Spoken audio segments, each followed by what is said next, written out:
Irish from Ireland to Siberia, Irish elk populated much of northern Europe at the end of the last glacial period. As they have little in common with extant elk species, they are more precisely known as giant deer. They could grow up to 7 feet tall at all shoulder and weigh up to 700 kilograms. Their antlers were the largest of any deer species, reaching 12 feet in width. It is likely that the sizable antlers evolved through sexual selection, as males used them to intimidate rivals and impress females. Irish elk evolved around 4,000 years ago and died out approximately 5,000 years ago. It is likely that hunting contributed to their extinction.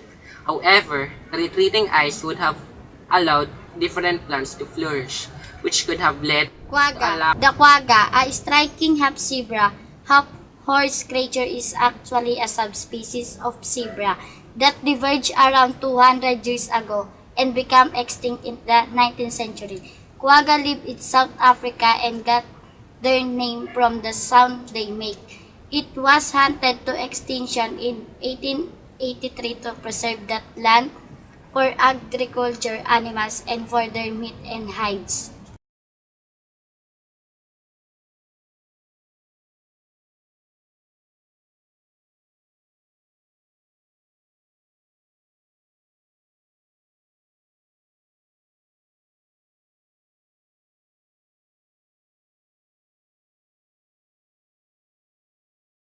Japanese Honshu wolf.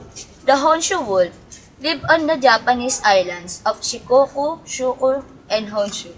It was the smallest species of wolf in the Canis lupus family, growing to about 3 feet in length and 20 inches at the shoulder. When rabies was introduced to the Honshu wolf population in 1732, the disease killed off a large number of animals and made them more aggressive toward humans. Give their interest on track with human following the deforestation of their natural habitat.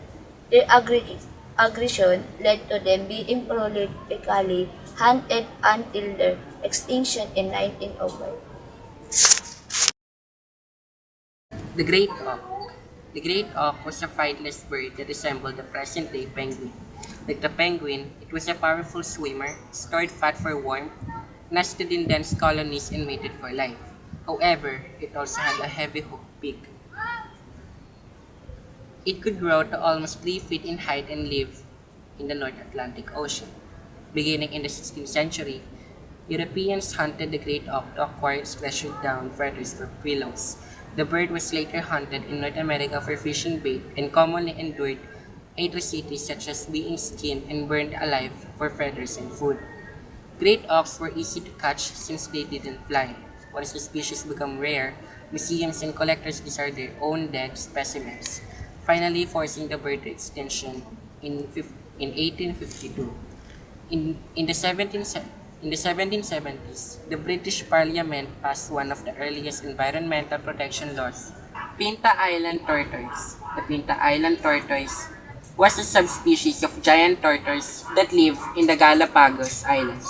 It was hunted prolifically for food in the 19th century, and its habitat was destroyed in the 1950s when goats were brought to the island. Efforts were made to help the tortoise population remain, but by 1971, only one remained, the famous Lonesome George. Despite attempts to mate other tortoises with George, none of the eggs hatched, and he died in 2012, making the species extinct.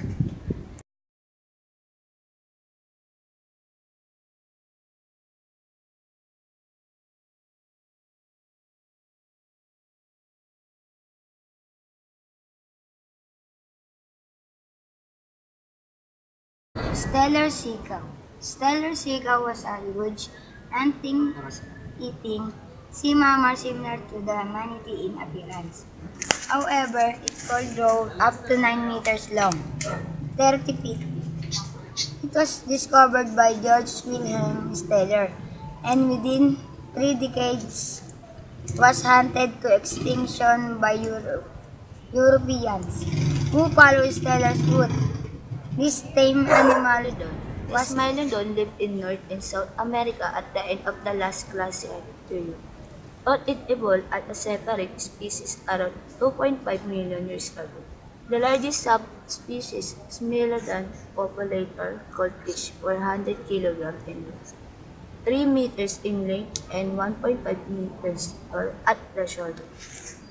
The speed being called a saber.